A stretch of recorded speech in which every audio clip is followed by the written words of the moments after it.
Today's topic of discussion is voltage controlled voltage source, that is voltage amplifier.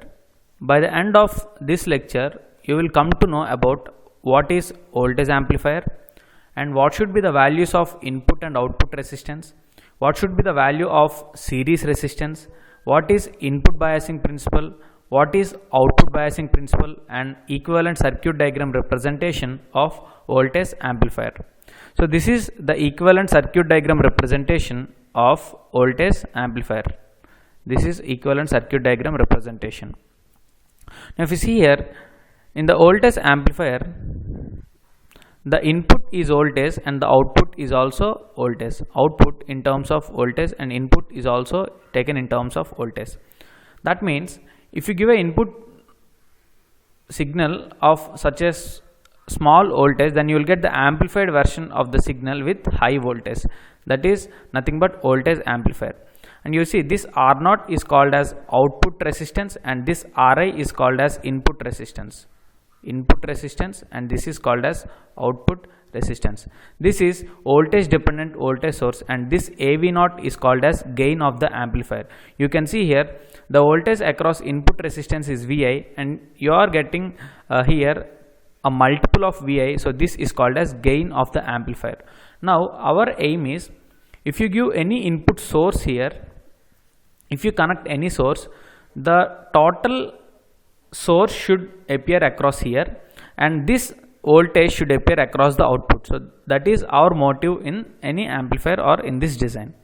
Now if you see the equivalent representation of voltage source is a voltage with a series resistance Rs.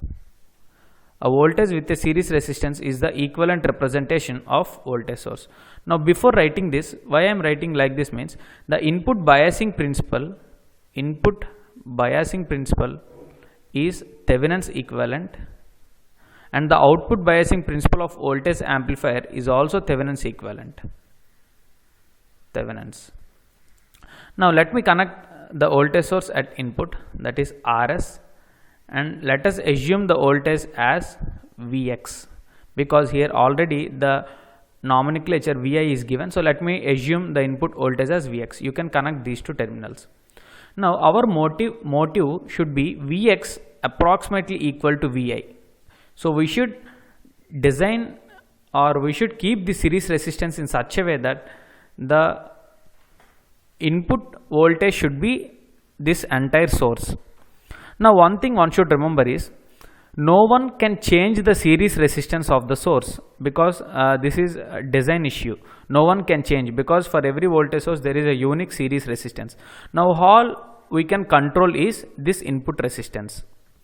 We can control this. We can control. So from input point of view, the only thing that is in our hands to manage is input resistance, that is Rin. So let me talk about this a little later. Now across output you will connect a load RL. This can be either a speaker or anything. Now to get this entire source across here, this value should be as low as possible. As low as possible. Now we cannot regulate the load, because if you connect speaker, then the load resistance of speaker is fixed. So all you can control is this output resistance or output series resistance. Output series resistance. This is the only thing that you can control. Now keeping these 2 points in mind, we have to design a voltage amplifier in such a way that it should amplify up to maximum extent. Now let me write a voltage division rule here at input side. Now Vi equal to Vx into Ri by Ri plus Rx, Rs, series resistance. Now to get the entire voltage across here, that is to get this condition, Rs should be as low as possible. Ideally let me take it as 0, then you will get Vx into Ri by Ri. Ri get cancelled, so you will get Vx. So to get Vi equal to Vx or approximately equal to Vx, then Rs should be as low as possible. Rs should be as low as possible, or else Ri should be as high as possible, because the only thing we can control is Rin, not Rs. So the favorable condition for us in design of voltage amplifier is Rin should be as high as possible. So this is a first design issue. Ri should be as high as possible. So we will write again in conclusion this point. So you please remember this. Now we cannot control RL. The only thing we can control is R0. Now similarly, writing a VDR equation here, V out equal to gain times of V in. So this is the voltage into RL by RL plus R0.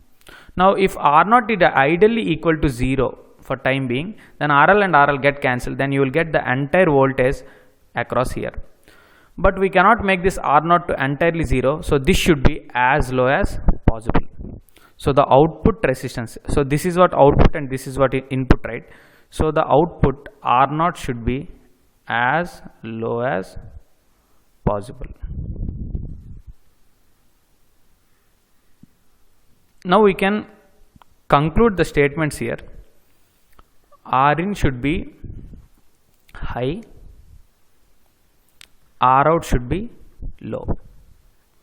So these are the points that one should remember, and the input biasing and output biasing principles are Thevenin's equivalent, and this is for voltage amplifier.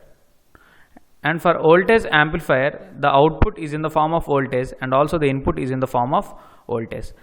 Now I will again discuss about this. Why? Because in op amps you can see the similar condition. We still didn't started op amps, but one can remember this, and again I will discuss while op amps.